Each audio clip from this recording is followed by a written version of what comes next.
when it comes to setting standards, okay, do not allow yourself, do not allow your kids to have any role model in their life other than the Prophet ﷺ, the best of the best that Allah subhanahu wa ta'ala ever created. Brothers and sisters, Assalamu alaikum wa rahmatullahi wa barakatuh. It gives me a great pleasure to have Fadilat Sheikh Alqudah, Dr. Alqudah with us. He's a regular here at Iona. He normally comes and gives a Friday sermon, khutbah, and an evening program. And we are happy and pleased that he's visiting us from Texas. And for those who don't know Dr. Alqudah, he is on the board of AMJA, the Assembly of Muslim Jurists of America. He is a faqih, and his specialty is finance. He is also the president and founder and teacher of Guidance College in Houston, Texas. And inshallah ta'ala, today we have Dr. Alqudah who will shed more light on the subject and give us some ideas as to how we can, contain our youth and hopefully help them prevent themselves from the evils of the society, inshallah ta'ala. Thank you so much, Dr. Man, for being with us. May Allah bless you and increase you in khair and barakah, inshallah. Dr. Alqudah. Rahim, alhamdulillahi rabbil alameen. Allahumma salli wa sallim wa barik ala Muhammad wa ala alihi wa sahbihi ajma'in. أمسينا وأمسى الملك لله والحمد لله لا شريك له لا إله إلا هو إليه النشور. أمسينا على فطرة الإسلام وكلمة الإخلاص وعلى دين نبينا محمد صلى الله عليه وسلم وعلى ملة أبينا إبراهيم حنيفا وما كان من المشركين. اللهم إنا أمسينا منك في نعمة وعافية وستر فأتم علينا نعمتك وعافيتك وسترك في الدنيا والآخرة. اللهم ما أمسى بنا من نعمة أو بأحد من خلقك فمنك وحدك لا شريك لك فلك الحمد ولك الشكر يا ربنا لك الحمد كما ينبغي لجلال وجهك وعظيم سلطانك. رضينا بالله ربا وبالإسلام دينا وبمحمد صلى الله عليه وسلم نبيا ورسولا ثم أما بعد. Welcome back everybody. This is, as I said today, maybe the third or the fourth or even the fifth time I'm visiting this center, way after 2008 when I left, when I went back to Texas after being here for 2.5 years with the Islamic American University in Southfield. Our topic for tonight is youth and social behaviors. And I need to make a disclaimer from the beginning that I'm not that expert in this field. However, this is not I would say, an area of specialization, academically speaking, more than to be a concern and something that makes every single practicing Muslim worried about the current situation and the potential future that our kids might be having in this society. We all are parents, and we have kids, and we care about the overall performance and behaviors of our kids and our youth in particular. And to start with, I don't think we should blame our kids too much or exaggerate actually in blaming them, because when it comes to living in this society, we parents are the ones who decided a while ago to stay in this society here. So our kids are not living here against our will. The vast majority of us are immigrants. We came from overseas for a reason or another, for education purposes, for job opportunities purposes, whatever the reason might be.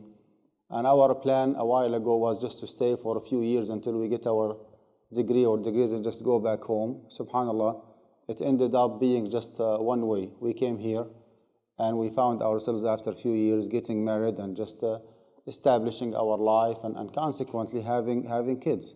If someone is to be blamed for staying here in this society, if someone to be blamed, then it should be us parents and not our kids. We stayed here and we had our kids, and they found themselves just living in this society, as simple as that. The other thing, what is the importance of social behaviors? Well, we're not talking about, committing to salah, for example, or just praying on time or fasting in the month of Ramadan. Why social behaviors in particular?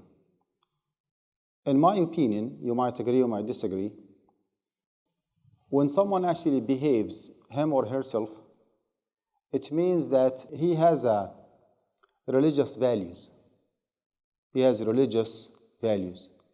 And those values actually are reflected on his behaviors. In very simple language. When I commit to praying 5 times daily, and pray Qiyamul Layl and Salatul Duha, and have like a daily assignment of dhikr, for example, and fast in the month of Ramadan and perform Hajj every now and then, society-wise, I do not benefit anyone other than myself. The one who benefits from the Salah and the Siyam and the Hajj and the Quran recitation and coming to the masajid is none but myself. But when it comes to social behaviors, the way that I present myself, the way that I interact with community at large, okay? What kind of manners, what kind of behaviors, what kind of attitudes I have is the part that the community at large care about. As I said, you do not benefit from my salah, but you benefit from the way that I present myself. So, social behaviors are important because without having proper manners and attitudes, the problems start. That's why we need to focus on social behaviors. And I will give you maybe like some of the individuals' inner behavior illness. Just to make sure that we're all on the same page. How about arrogance, for example? When I think that I'm always better than other people, I do not show that kind of humbleness, okay, and being just easygoing, okay, so humble when I interact with other people. I always look up at myself and I look down to other people. That's called arrogance. Anger, for example. If I do not have that etiquette of communicating with people in a nice manner, like to be patient and to put myself in the position of the other party that I'm communicating with, try to understand where is he or she is coming from. I just explode in anger all at a sudden. I do not have that patience in just communicating and making myself clear. Well, that's a kind of illness that we need to discuss. When it comes to hatred, having a very hateful personality, where people even try to avoid me as much as they can. They do not feel comfortable having me around. This is actually an illness by itself. And if you just think about it, I'm positive that every single one of us here knows someone or maybe some people who have that hateful personality. That person is not an easygoing. And believe it or not, that person might be very religious and very practicing, coming to the masajid, reading Quran, if not even a hafiz, and just fast in the month of Ramadan and Mondays and Thursdays and on and on. But when it comes to personality, when it comes to interaction with other people, he is not that easygoing. So he is not that approachable individual. He is not that reachable individual. You find it really, really hard. You think twice, thrice, 10 times before you approach and just talk to him. That is his nature. Is this something that we need to worry about? Of course, actually, we need to worry about. Envy, for example, ill thinking, belittling others and deny them their rights. In most cases, those kind of illnesses, they just come like a package. And if you find the reason behind them, if Allah subhanahu wa ta'ala enables you as a parent to communicate effectively with your kids and to make them reaching to a point where they acknowledge those mistakes and those illnesses, and you start working with them on daily basis, okay, in a well set and agreed upon plan on how to get rid of those illnesses, you will see the difference. But we need to reach to a point with our kids that they have to acknowledge that, oh, Baba, you are right. Yes, I do have an issue. I do have an attitude. That attitude might be when he or she communicates with you as a parent. Sometimes actually that social hypocrisy that they have in their life. They behave in a way that is way different, like in front of you as a father or a mother, that is way different than the way that they behave whenever they step out the house and just start interacting with their friends, okay, and their peer. So those are some of the illnesses that we need to discuss together, inshallah. As a parent, I would highly recommend that whenever you work on this issue, on the social behaviors, and to make sure that you and your kids are on the same page, and that they are improving, they are behaving, they are progressing. Always remember that you need to higher your standards, and lower your expectation. This is actually how you can be as reasonable, as practical parent as possible. When it comes to setting standards, okay, do not allow your kids to have any role model in their life other than the Prophet ﷺ, the best of the best that Allah subhanahu wa ta'ala ever created. Okay? Do not set Umar ibn al-Khattab as the best role model for them, or Abu Bakr as-Siddiq, or Uthman ibn Affan, or Ali ibn Abi Talib, although we all, far away from the level of Iman and Yaqeen and social behaviors of those great companions.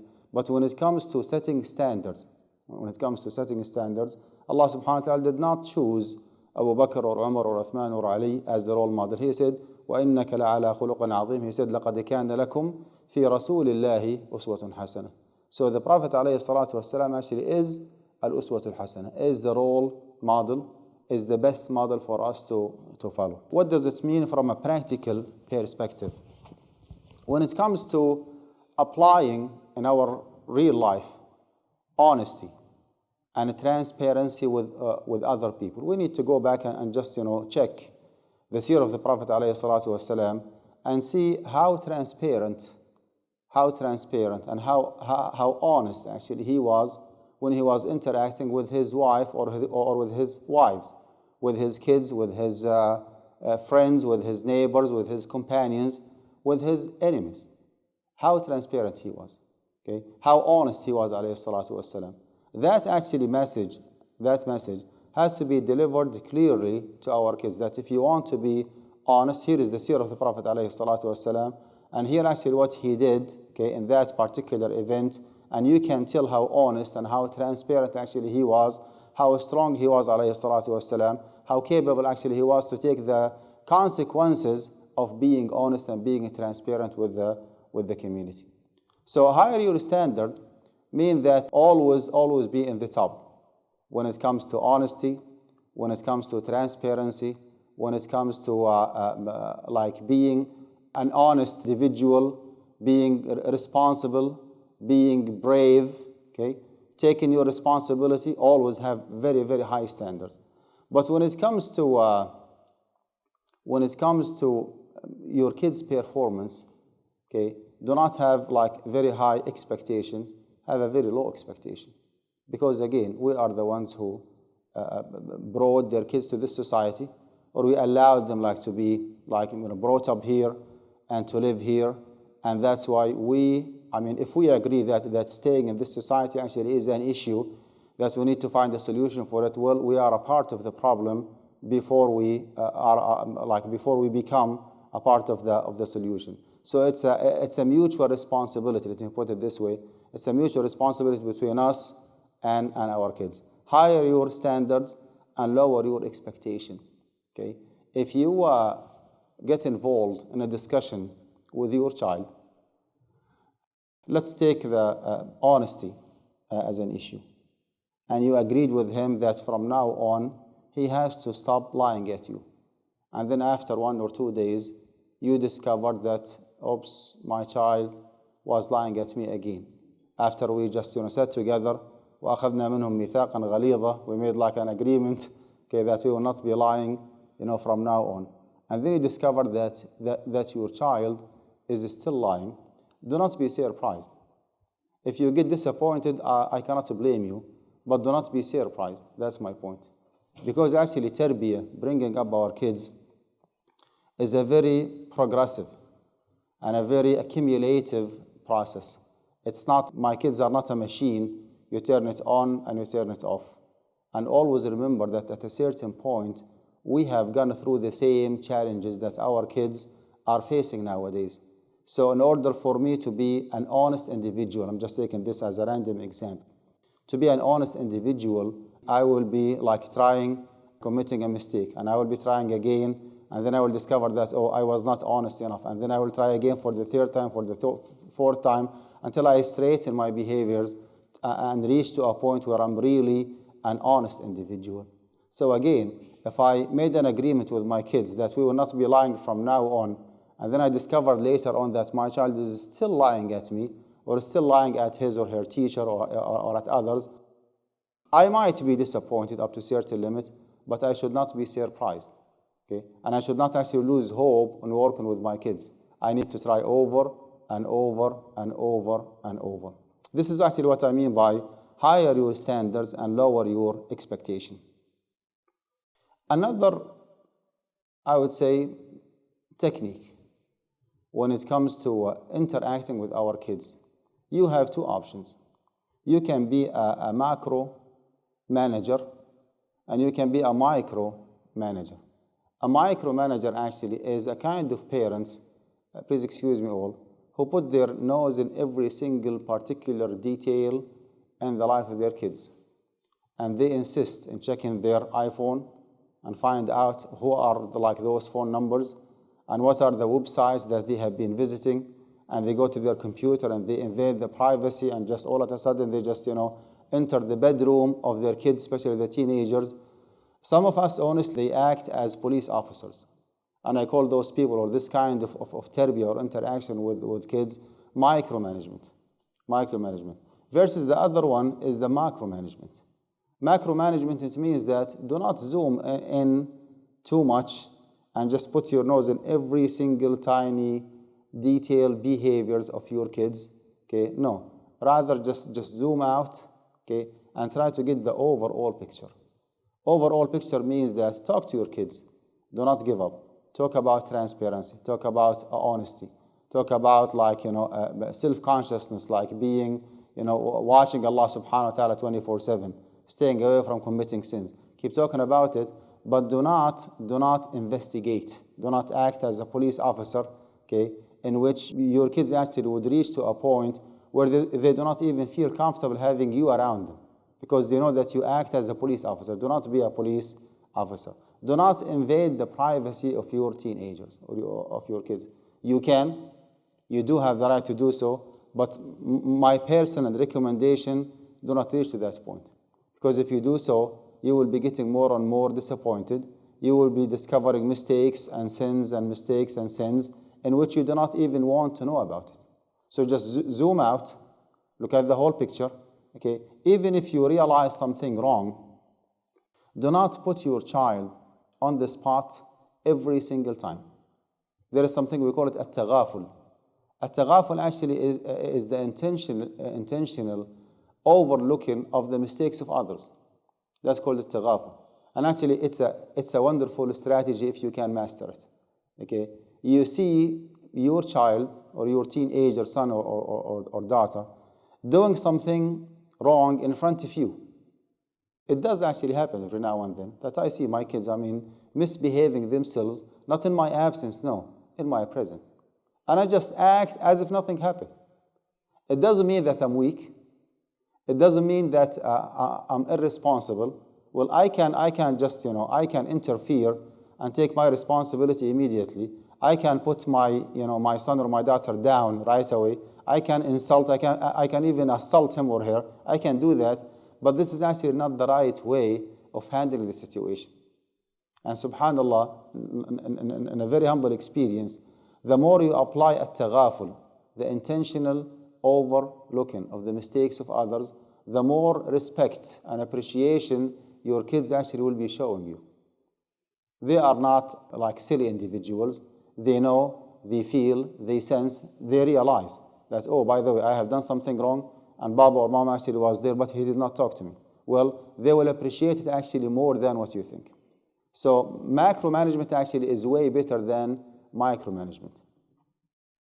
The other thing, as I said, tarbiyah is a very accumulative and a very progressive process. Okay, it's like memorizing Quran, for example. I mean, how long it takes you to memorize the whole Quran from cover to cover? It takes you maybe 2 to 3 years, right? Well, after you finish memorizing the Quran, it's not the end of the story. You need to keep working on like revising your memorization. That's exactly when it comes to tarbiyah.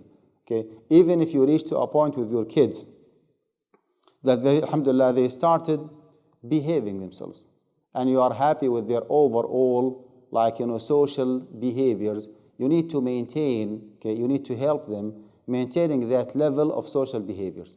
So again, it's not just an on and off. You just click the machine on, you click it off, and that will be it. No, it's a lifetime actually process that you have to keep working with your kids. Believe it or not, even after they get married, okay, you are not just responsible free or liable free. You still actually have to keep like watching your kids and talking to them and advising them and supervising them and making sure that they are still behaving themselves. Well, your responsibility actually increases, not decreases, because you will be responsible for your child and for his spouse as well. You need to keep like preaching and instructing and supervising actually everybody, not only your child.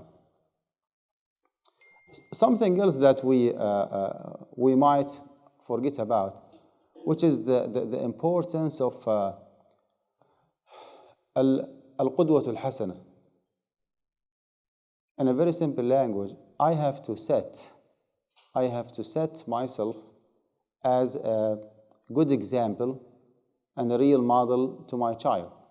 Of course, make no mistake about it that the Prophet ﷺ is our role model all.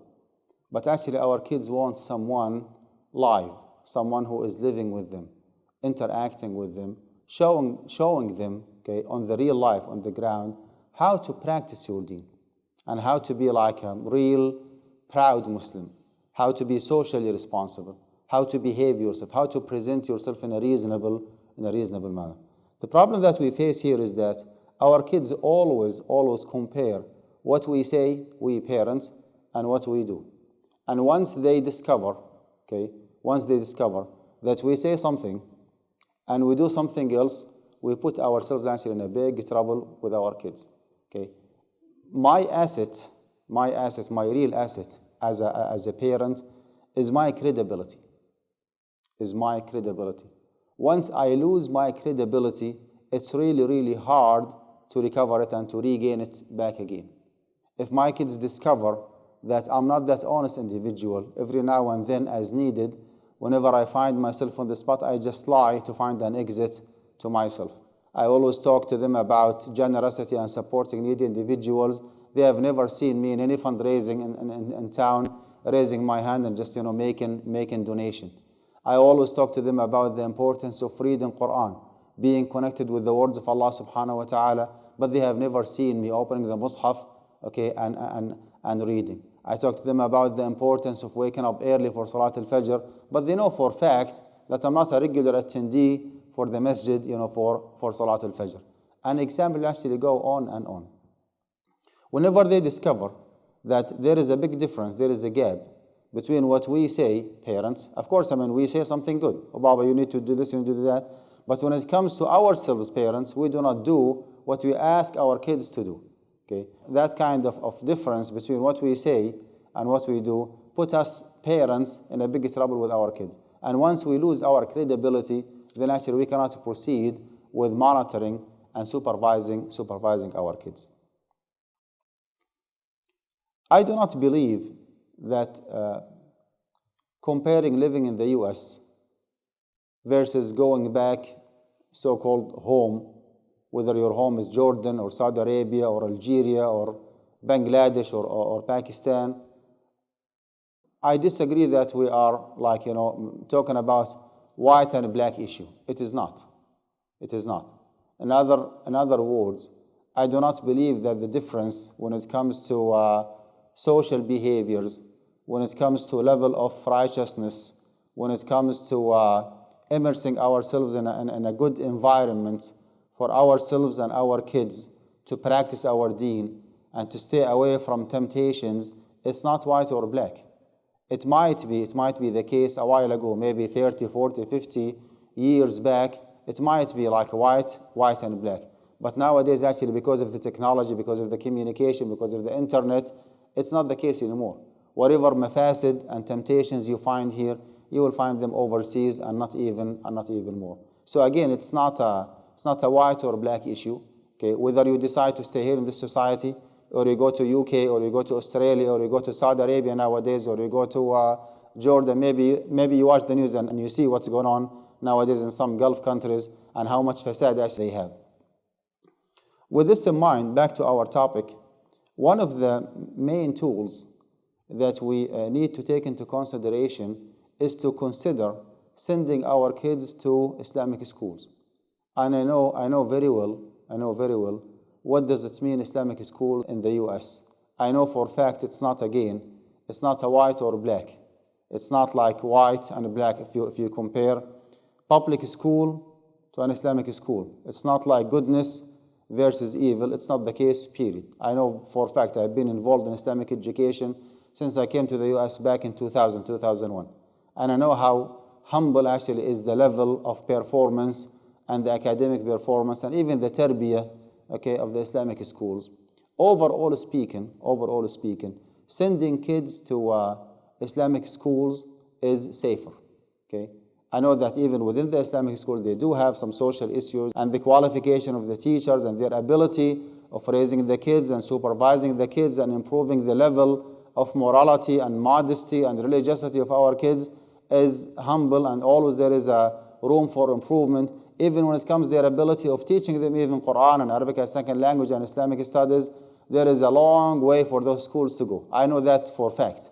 And as I said, I've been involved in Islamic education since I came back in 2000.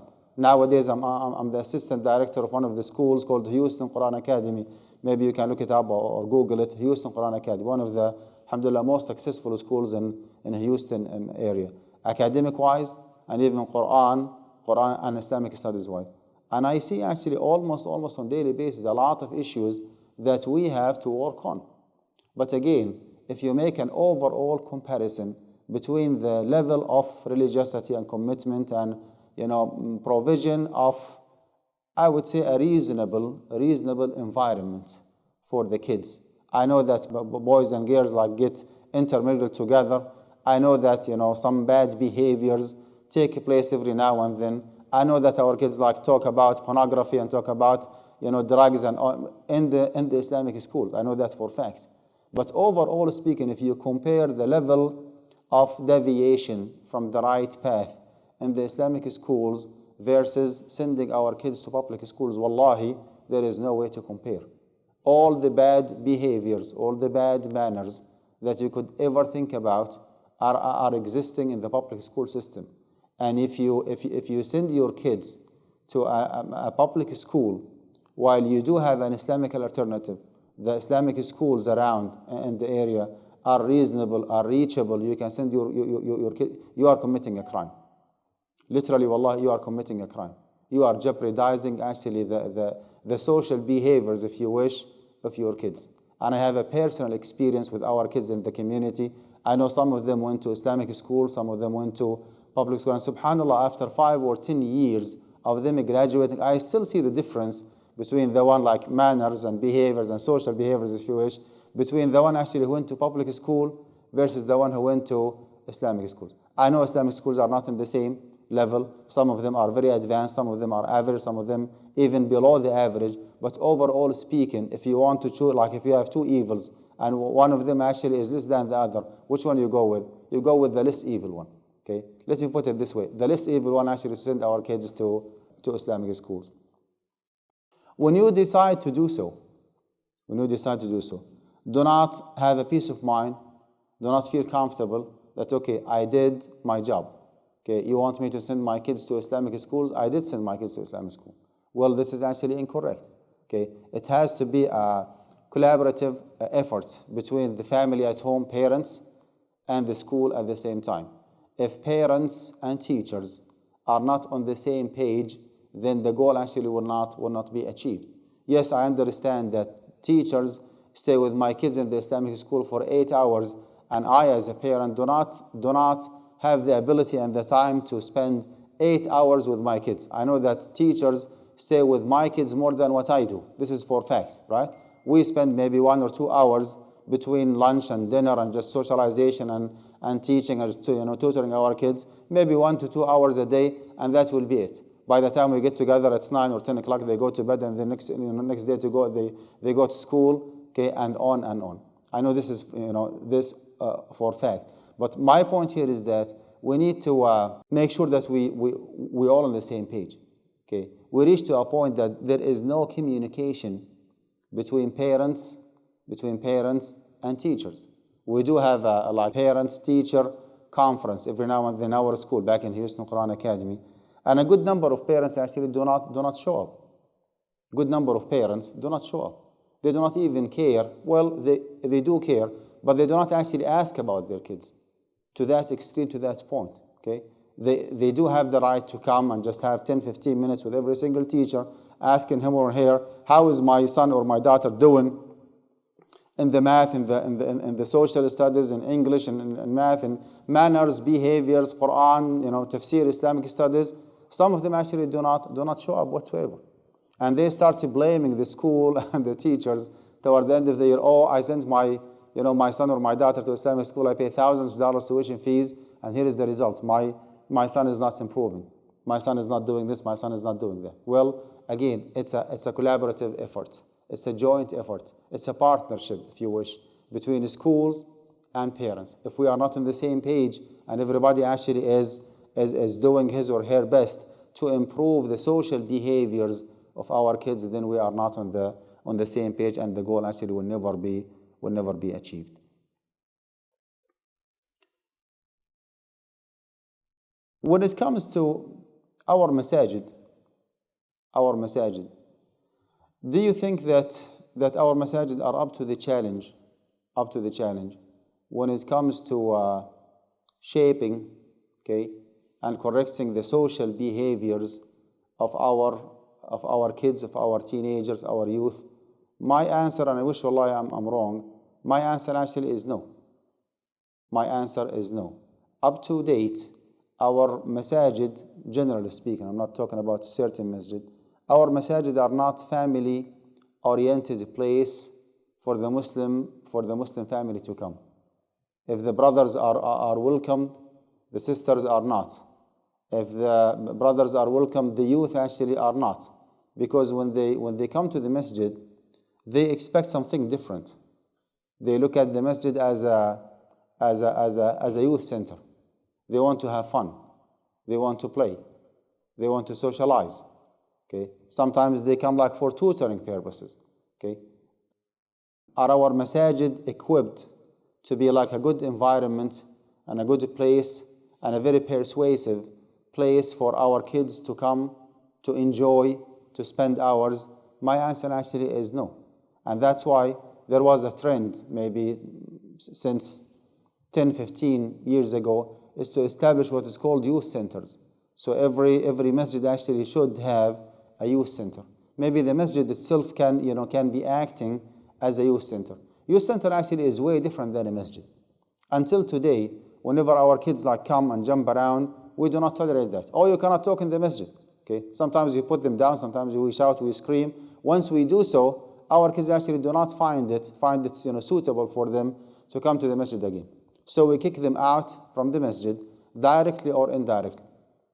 And those kids actually that we are shouting and screaming at them, not to come to the masjid or to behave themselves, we will be begging them and just kissing their hands after a few years to come to the masjid and do whatever they want, in which it will be too late already.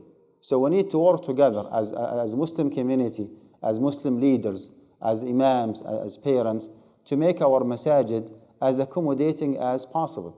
Again, a masjid is not only for salah purposes. If you go back to the seerah of the Prophet ﷺ, kids sometimes used to play in the presence and after the permission of the Prophet ﷺ himself.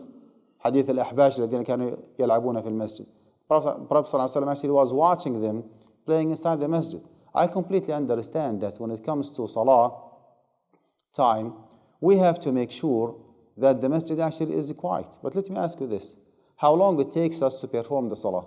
Like from the time where people start coming to the masjid and praying salah to sunnah, waiting for the iqamah, praying the actual salah, doing the tasbih, okay, and praying salah to sunnah again if there is a sunnah after that particular salah. How long it takes? The whole process from in all the way to out. Maybe 20, 25, well, let's say 30 minutes. How about the time in between Salat al-Dhuhr and al-Asr, Salat al-Asr and Maghrib, Salat al-Maghrib and al-Isha?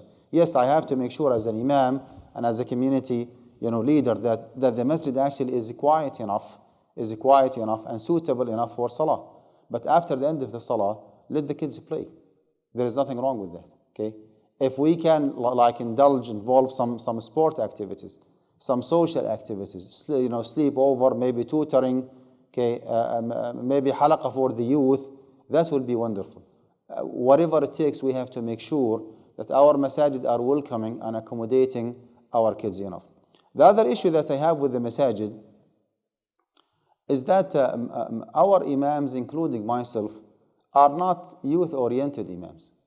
And by the way, there is nothing wrong with that. I do not have to be a superman, someone who can do everything at the same time. I have a very limited capability and ability. Maybe Allah subhanahu wa ta'ala has blessed me with some knowledge in a certain area, okay? But it does not mean that I can do everything. Our youth nowadays are not in need for highly qualified imams when it comes to knowledge. They do not need someone like, associate professor and PhD holder and mufti and sheikh and maulana. I mean, all these qualifications are good, do not get me wrong. But when it comes to communicating with the youth, our youth actually needs someone who is maybe 30 or 40 years younger than Sheikh Mustafa. And if that youth coordinator or youth director has knowledge maybe just 5 or 10% of the Islamic knowledge that Sheikh Mustafa actually has, that would be wonderful. Because the other qualification that he has, okay, maybe some other people around do not have. Maybe we speak their language, maybe, okay, despite the fact that we have a very heavy accent and we do not speak, English as our first language. English actually is our second language. So we still actually have an accent. But even if we speak their language, we do not speak their mind. We do not speak their mind. So they want someone to speak their mind in addition to speaking their language. Are we, Muslim community at large, taking the youth issue and creating that connection between the masajid and the youth in an appropriate manner? My answer actually is no. My answer is we still actually have long way to go when it comes to making our Islamic centers and our masajid welcoming, accommodating, okay, tolerating places enough for our youth to come. At the end of the day, whether you are happy with your kids or you are not, what you are responsible for is just to do your best. It's just to do your best. You take social behaviors of your kids as a priority. You keep watching them, supervising them. You present yourself as a good example and role model for them. You higher your standards. You lower your expectation. Okay? You act as a macro manager, not as a micro manager. You go extra miles by sending your kids to Islamic schools. You communicate effectively with the Islamic schools to make sure that everybody on the same page. Whenever you go and ask about your kids, do not ask about their academics and their grades only. Ask about their social behaviors, their manners, their attitude, their Islamic personality. Make sure that they do not have that social hypocrisy that some of our kids actually are facing nowadays. Social hypocrisy actually is to have 2 different faces or 5 different faces at the same time. So your son or your daughter might act in a way in front of you that is way different than he behaves himself or presents himself in front of his mom, different than the way that he presents himself in front of his siblings, different than the way that he presents himself when it comes to speaking and talking to his colleagues and his friends outside home. At the end of the day, if you did your best, if you do your best and you are committed to continue doing your best, and the outcome result was not that promising, was frustrating up to a certain limit, then what else you can do? What else you can do? Do you think that Allah subhanahu wa ta'ala for no reason, mentioned in details the story of Nuh alayhi salatu wassalam and the story of his son, the one actually who deviated from the right path? And Nuh alayhi salatu wassalam talked to him, يا بني اركب معنا ولا تكن مع الكافرين قال سآوي إلى جبل يعصمني من الماء قال لا عاصم اليوم من أمر الله إلا من رحم وحال بينهما الموج فكان من المغرقين. Well, it saddens us the most, okay, to be on a certain path, a certain way of life, and to be committed and practicing people and coming to the masajid and serving the community and donating money, while our kids actually are living completely different life and they have completely different lifestyles and different priorities in their life.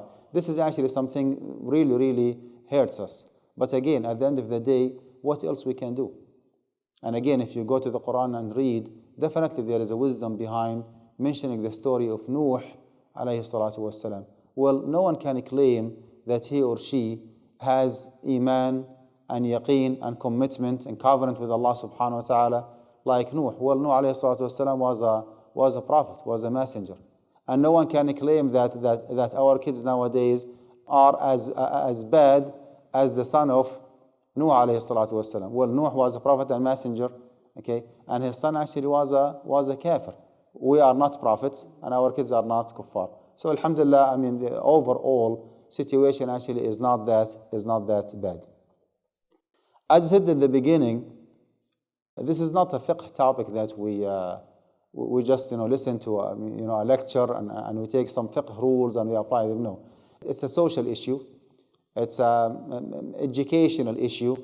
It is something that has a lot to do with manners, with behaviors, with tarbiyah at large, and it's just an experience that I'm sharing with you tonight. And I would love to hear from you, maybe some comments or some questions regarding what I have raised. Are you allowed to cut off your bad kids and send them off from the house to save the rest of the kids? In my opinion, there is no one size fits all. It has to be taken case by case basis. Kids are not the same. Sometimes you have your own kids, and they do not have the same personality.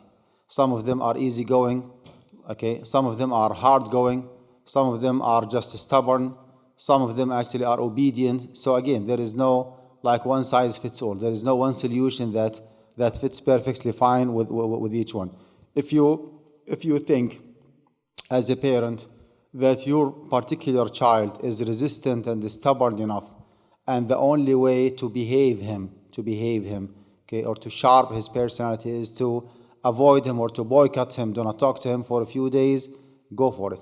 But do not take it to the extreme, because it might fire back. If you exaggerate, if you overdose, your child, some side effect actually will be taking place. Even if you think that your child is the worst one, always there is a room for improvement. You can just still have that good connection, good relationship with your child, because if you boycott him, you just disconnect yourself, from him. He will not be listening to you anymore. But as long as you stay with him and talk to him and just keep that kind of smooth and nice relationship with him, he will be listening to you, and the hope actually will still there. So boycotting them actually is not a good solution, in my opinion. Allah. As a community, should we focus on the younger children to teach them Islam, or should we just teach Islam to adults and leave the teaching of children to the adults? I don't think that it's either or. Islamic education should be provided for everybody. Yeah, and the Islamic education does not have only one means or one tool. Khutbah al-Jum'ah is an Islamic education. The short khawatir and the classes that the imams actually give in the masjid after the salah, before the salah, is a kind of Islamic education. The weekend school that we hold is an Islamic education. Guidance college is an Islamic education. You see, different ways. If we can focus on everybody, that will be wonderful. But for a certain individual, if he does not have enough time to educate everybody, I would say yes. I mean, focus on the youth. If you are a youth-oriented individual whom youth, listen to you and you can easily connect with them, then definitely invest your time with the youth, because our youth actually is the future of Islam in this society. We parents, I mean, are almost there. Maybe Allahu Alam, 1, 2, 3 decades, and we will be just gone. So if we do not invest enough to enroot Islam in this society, Allahu Alam, what kind of future Islam will be having in the US. So it's all about youth, educating youth, taking care of the youth. Respected brothers and sisters, I'm representing Alqudah University or Guidance College. The university is working actively to get its accreditation regionally in the US. We are planning to move to a permanent place. We bought 18 acres of land. Alhamdulillah, we paid down payment. And now we have a plan, like a comprehensive plan, to build a masjid, a university campus, and K-12 school, and community center. After the help and the support of Allah subhanahu wa ta'ala, we want your support. Please show Allah subhanahu wa ta'ala your support, your generosity, your caring about His message and the university. And we want to start as soon as possible. And I want you to remember that Allah subhanahu wa ta'ala does appreciate anything and everything that you can provide. اتقوا النار ولو بشق تمرة. Protect yourself from the hellfire, even if you donate half of a date fruit in charity. اللهم صل وسلم وبارك على محمد وعلى آله وصحبه أجمعين.